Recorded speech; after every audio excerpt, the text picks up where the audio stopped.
libres de cuarentena de fin de semana, es decir, 3,13 millones de capitalinos en fase 3 a partir del jueves. Ya en el día de ayer algunas comunas avanzaron en este paso a paso y el jueves otras entonces comienzan a avanzar. Janet Vega, ex subsecretaria de Salud, está con nosotros, también el doctor Felipe Rivera. Doctora, ¿está o no está de acuerdo con esta medida de la autoridad de los avances de estas comunas en el paso a paso a fase 3? Bueno, primero, buenos días. Buenos días también al doctor Rivera. La verdad es que nosotros hemos sido muy claros y hemos mantenido la recomendación de que en aquellas que no se haga cuarentenas dinámicas. Y no hay que apurarse. En este momento lo que tenemos es que en la región metropolitana ha habido una disminución de casos fundamentalmente porque hay menos movilidad y menos gente. Por lo tanto, nosotros no nos parece que en este momento sea necesario apurarse tanto en revertir esta cuarentena, en particular si es que solo se revierte en algunas comunas. Hubiéramos preferido que se hubiera esperado más, porque después es bastante difícil de nuevo volver atrás. Entonces es mejor, sobre todo en esta época, ser más cauteloso. Ya, pero voy a pensar, doctor Felipe Rivera, buenos días. Buenos días, Monse, buenos días, doctora. Uno trata como de escudriñar el cerebro de las autoridades, porque como estamos en época de vacaciones, existe el permiso de vacaciones, ¿no será que finalmente también se prevé que en marzo, cuando vuelve la gente, muchas veces vuelven de regiones que están con índices súper altos también de coronavirus y que se esté guardando justamente medidas más estrictas como cuarentena para meses que pueden ser más complicados en la región metropolitana como marzo, abril? Porque esto no es solo salud, es política también. Sí, lamentablemente es así, es política y casi maquiavélico. Yo comparto plenamente lo que dijo la doctora Janet Vega en el sentido que estamos en una situación que no es para conformarse y no es para tomar medidas de que impliquen que la gente ande más libre por las calles. Lamentablemente hay una doble situación. Una, por un lado, que hay una aparente disminución en las cifras porque hay menos gente, pero por otro lado tenemos que pensar que está sucediendo un efecto tremendo que no se ha dimensionado, que es la disminución de camas por un incendio en un hospital, que no tenemos cama UCI y no tenemos cama de intermedio y hay 500 camas faltantes. Por lo tanto, si pasa cualquier cosa, no vamos a tener dónde poner los enfermos. Entonces, este paso de estar bien a estar mal, casi esta cosa de 0 y 1 o todo o nada, a mí no me convence. Yo creo que deberíamos haber tenido un poquito más de paciencia, haber esperado. Pero mirando la cosa de forma positiva, por lo menos estamos vacunando y eso también nos va a traer a futuro un alivio. Pero ¿qué efecto va a tener porque en el Barros Luco, según la cifra que yo manejo, habían 45 camas críticas? Y el subsecretario de Salud dijo ayer que se iban a recuperar 48 en un plazo breve. Pero esto afecta de manera muy grande, no en el Barros Luco, sino que se iban a reasignar esas camas en otros recintos asistenciales. Pero eso afecta en un porcentaje bien importante la disponibilidad de camas críticas en la región metropolitana, doctora. Sí, lo que pasa es que si uno analiza las cifras de ocupación de camas en la región metropolitana, no estamos holgados. Y hay que pensar que todos los días estamos recibiendo traslados de otras partes. Por lo tanto, en algún momento las camas se van a acabar. Y eso es una realidad insoslayable. Y por otro lado, tenemos esta ausencia de camas. Uno puede decir en teoría que podemos aumentar las camas 40, 50, 60 más, pero el personal no está presente en todas esas situaciones. Por lo tanto, tenemos escasez de personal y no tenemos espacio. Yo creo que son signos que llaman a una falsa sensación de seguridad. Lo grave es que lo que está pasando es que no hemos disminuido los casos, no hemos disminuido la mortalidad y seguimos teniendo una positividad alta de los exámenes. Y nuestra región metropolitana no va a poder ser el salvador de todas las regiones. Hay que pensar que estamos ya en cambio de vacaciones. Se va a empezar a regresar un montón de personas que vienen de zonas tremendamente contaminadas a Santiago. Por lo tanto, podemos tener un alza importante. Ojalá esté equivocado. Es que justamente, doctora, porque la señal que se da cuando se pasa a fase 3 en todas estas comunas es que estamos mejor y que en especial, porque así lo entendemos, que los centros de salud no estarían saturados. Pero por otro lado uno mira finalmente el nivel de ocupación de camas críticas a nivel nacional es súper alto. Parece que estamos, la verdad, que muy parecidos a junio, julio, que eran la época también más peak de la pandemia. Así es, yo creo que de nuevo lo mismo que hemos dicho todo el tiempo, que ya parecemos disco rayado, la comunicación es incierta. La comunicación da dos mensajes en paralelo que es súper complejo. Por un lado se dan estos mensajes de manera permanente de que vamos a tener más camas, de que estamos pasando fase 3. Por otro lado, las cifras lo que muestran, tal como dijo el doctor Rivera, es mayor número de casos. Sigue todavía la epidemia en expansión en prácticamente todo el país. La única excepción es la metropolitana por el tema de vacaciones. Seguimos con un aumento muy importante de ocupación de camas críticas y por lo tanto seguimos con una tasa de casos más del doble mayor de lo que se supone para salir de cuarentena, y a eso además se agrega una positividad de exámenes de alrededor de 8% y un número de personas activas que estamos alrededor de los 25.000 casos activos que están en el país. Todas esas señales, el resultado de esas señales es epidemia en expansión. Mucho cuidado, estamos muy cerca de saturar el sistema, por lo tanto, mantener todas las medidas ahora es más importante que nunca, porque además se agrega que en el área norte la epidemia está en una expansión feroz y en la Araucanía y la parte sur siguen las cifras muy altas. Entonces tenemos una situación muy, muy compleja.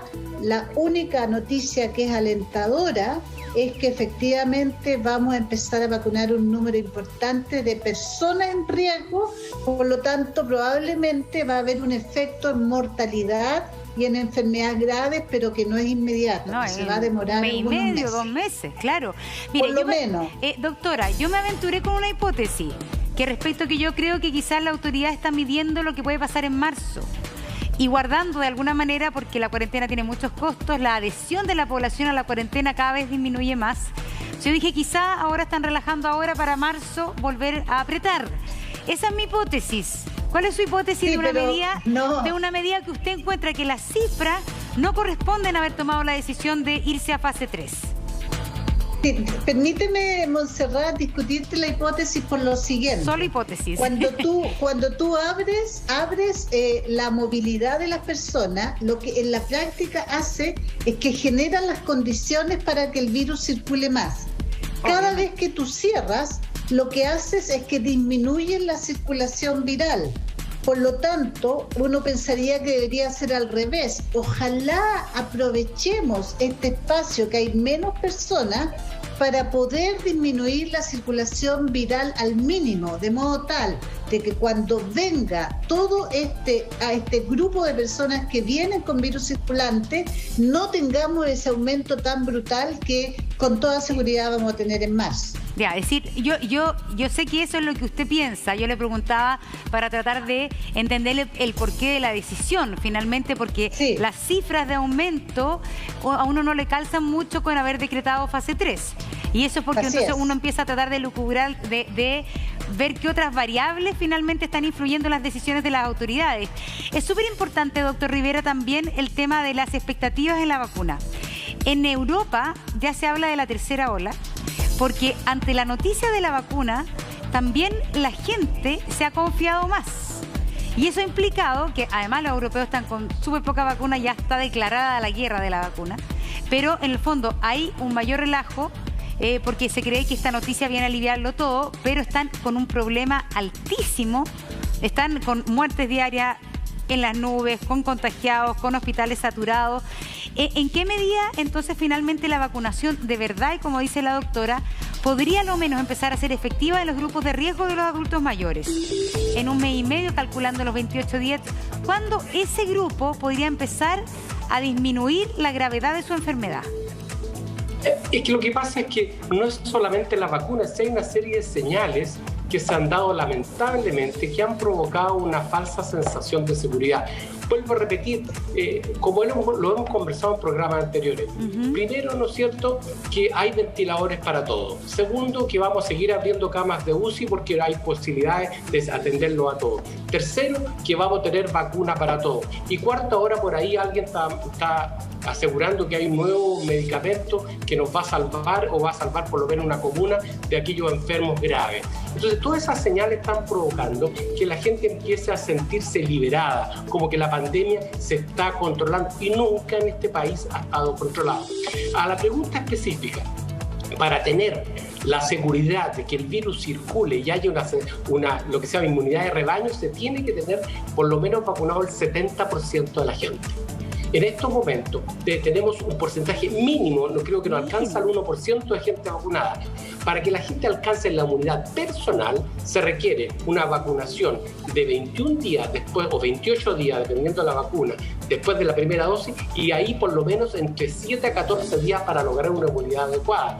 Pero eso va a depender también del número de gente. Por lo tanto, si estamos vacunando alrededor de 600.000 personas diarias, yo le creo que a lo mejor probablemente tengamos en 3 meses la cosa, pero no es así. Y en eso hay que sacarle el sombrero a varias alcaldías que están haciendo unos esfuerzos tremendos para tener un sistema de vacunación impresionantemente bueno. Por lo tanto, aquí tiene que haber imbricación del Estado, la autoridad de salud, con las autoridades locales que conocen en forma mucho más eficiente cada uno de sus localidades. Pero no nos confiemos, en este momento la única vacuna que tenemos es lavarse las manos, aunque parezca tonto la repetición, aislamiento, pero hay que darle, ¿no es cierto?, mascarilla y distancia social. Por lo tanto, esa es la vacuna. Ayer recibimos la noticia, algo lo estaba diciendo, doctor, veamos el titular.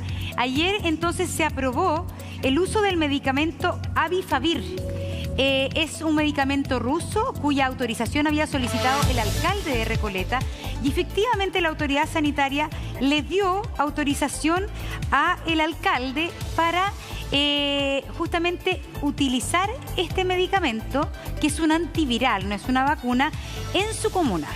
A ver, ¿cuánta expectativa usted, cuál es el efecto hasta el momento, doctora Vega, que tendría este Avifavir?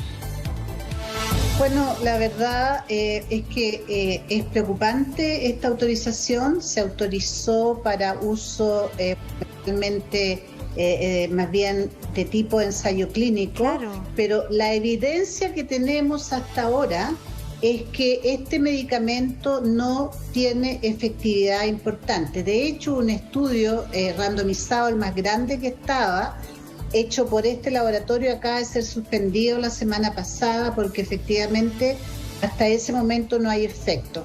La única evidencia que hay es un par de estudios muy pequeños en los cuales mostró cierta diferencia en recuperación administrado muy precozmente, pero si uno junta todos los estudios y lo que hacen los grupos que están mirando la evidencia, hasta ahora no hay evidencia de que este medicamento sea efectivo contra el COVID. Entonces yo diría, hay que tener mucha cautela. Hemos tenido ya medicamentos previos que se han dado por efectivos, que después han mostrado que no lo son, y por lo tanto yo creo que no es el momento para experimentar medicamentos que no tenemos evidencia. Pero es que yo no entiendo una cosa, porque todos confiamos mucho en el ISP y finalmente en el rigor con que se aprueban los medicamentos.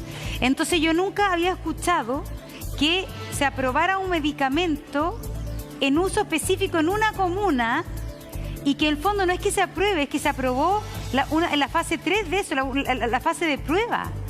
Entonces aquí la información es súper confusa y un poco engañosa. Aquí ayer yo escuchaba al director subrogante del ISP y no le entendí nada. No le entendí nada a los argumentos, porque dice, nosotros aprobamos el remedio, pero este remedio puede tener este problema. El remedio, la verdad es que está en fase experimental. Entonces, la autoridad uno le dice que están aprobando algo que están para nada convencidos de que es un buen remedio. No entiendo aquí lo que está haciendo la autoridad en realidad, doctora. O sea, lo que está haciendo la autoridad, lo que yo entiendo, es que aprobó para un ensayo clínico, insisto, aprobó para una investigación este fármaco. eso no significa que el ISP lo aprobó para uso poblacional. De la misma manera que se aprueban vacunas que aún no están aprobadas para uso en la población, antes de la aprobación para ensayos clínicos. Es una indicación específica y en el marco de un proyecto y de un ensayo clínico. Por lo tanto, lo que corresponde es que si este fármaco es utilizado, tenga utilización en un ensayo clínico que está protocolizado, que tiene un grupo control y un grupo placebo y no es para tratamiento de la enfermedad. Pero es que entonces ahí tiene que informarlo bien el ISP y tiene que informarlo bien el alcalde de Recoleta. Es decir, a la gente de Recoleta hay que decirle si voluntariamente, porque es voluntario, y tienen que firmar si está disponible o no hacer un ensayo clínico con el Avifavir. Así como en Chile participaron muchos del ensayo clínico de la AstraZeneca y también de la vacuna Sinovac, porque aquí hubo justamente ensayos clínicos importantes. Esto funcionaría de la misma manera, estamos en esa etapa. No es que finalmente se haya aprobado el uso de esto, sino que para que la gente entienda, esto es un ensayo clínico voluntario. Doctor. Tal cual. Es que lo que pasa es que lo siguiente, que para que sea un ensayo clínico real, categórico, creíble y con significación estadística, que nosotros llamamos evidencia, tiene que ser un ensayo clínico bien hecho, con un grupo al azar que se tome para tratar y un grupo al azar que se le dé placebo. No es llegar y dar ni ver después lo que pasa. Hay que ver que este medicamento es antiguo, se protocolizó para la gripe y deriva de un tratamiento antituberculoso que es la piracinamida.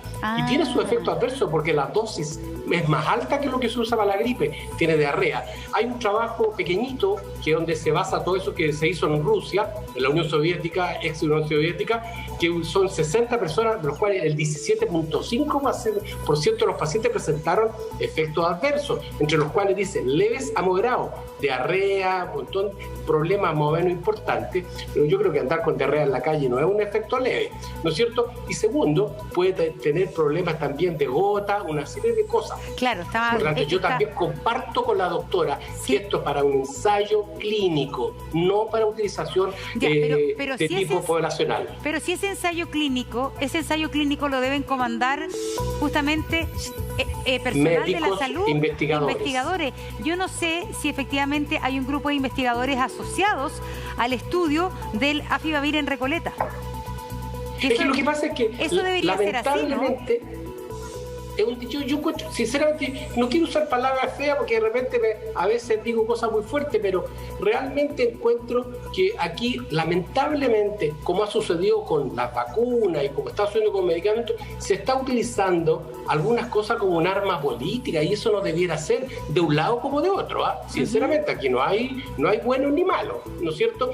Y eso lamentablemente conlleva riesgo para la población, porque imagínense una persona que está angustiada, que quiere no morirse o no enfermarse y le dice, señor, aquí tenemos el medicamento, ¿quiere usarlo? Eso no es un consentimiento informado adecuado. Es que ahí está la autoridad, ahí tiene que estar la autoridad de salud frenando eso.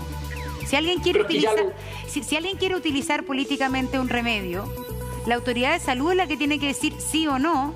Entonces aquí la autoridad de salud, yo le digo, como que dio permiso y no dio permiso, en vez de ser súper claro las condiciones de las cuales tiene que tener un ensayo clínico. Entonces yo ahí creo que el ISP también tiene responsabilidad, porque finalmente el mundo político puede hacer esto y ahí hay una autoridad que tiene que ser objetiva y especializada que aclare la situación, doctora. Estoy de acuerdo contigo, Montserrat. Creo que hemos sido clarísimos todos. Sí, es súper grave porque el ISP, nosotros hemos apelado muchísimo al respeto al ISP, es una gran institución, súper seria, mucho más seria que muchos países, donde la misma aprobación de la vacuna se dio de una manera, la verdad que es sin precedente, en sesiones abiertas a toda la población, con investigadores también asociados e invitados. Entonces, que este prestigio esté asociado a una decisión que al menos yo no entiendo los criterios, puede también de alguna manera enturbiar un poco la imagen que se tiene del ISP. Bueno, yo creo que efectivamente probablemente fue una decisión un poquito apresurada y creo que sería importante que clarificara el ISP cuál es la indicación precisa para la cual fue aprobada y cuáles fueron los antecedentes de aquel ensayo clínico que se iba a utilizar, que fue lo que llevó a autorizarlo, porque si es un ensayo clínico, yo entiendo que los antecedentes de cómo se va a hacer ese ensayo clínico deberían haber sido enviados a la autoridad. Sería importante preguntarle al director del ISP las razones por las cuales se aprobó este medicamento y las condiciones específicas. Sí, ahí está hoy, por eso ahí estaba buscando yo, porque es que si es que efectivamente hay alguna especificación respecto a qué tipo de ensayo clínico es y a qué grupo de científicos está justamente llevando adelante esto, comandando esto, y no solamente autoridades políticas de una municipalidad, que yo creo que es importante. Correcto. Hay un tema bueno, también. Y el ministro de Salud fue claro. El ministro de Salud fue claro ayer, dijo que esto no tenía ningún control sobre la efectividad, ninguna comprobación para combatir el coronavirus. Y la presidenta del Colegio Médico también, en el mismo tono, dijo exactamente lo mismo. En cambio, sí, doctora, antes de cerrar, parece ser que van aumentando los estudios respecto a la vacuna Sputnik, que sería una vacuna efectiva. Así es. De hecho, acaba de aparecer un artículo en el Lancet que muestra una efectividad altísima, 91%, porque además es una vacuna también del mismo tipo que la vacuna Pfizer, etcétera. Efectivamente, es un estudio con todas las condiciones, fase 3, muy importante porque muestra una efectividad altísima y una cantidad de efectos adversos muy menor. Así que efectivamente esa es una buena noticia. Hay otra vacuna que tiene estudios comprobados que sirve y por lo tanto sería interesante empezar también a negociar para ver la posibilidad de traer dosis de esa vacuna que se ve bastante buena. Doctora Janet Vega, doctor Felipe Rivera, gracias a ambos.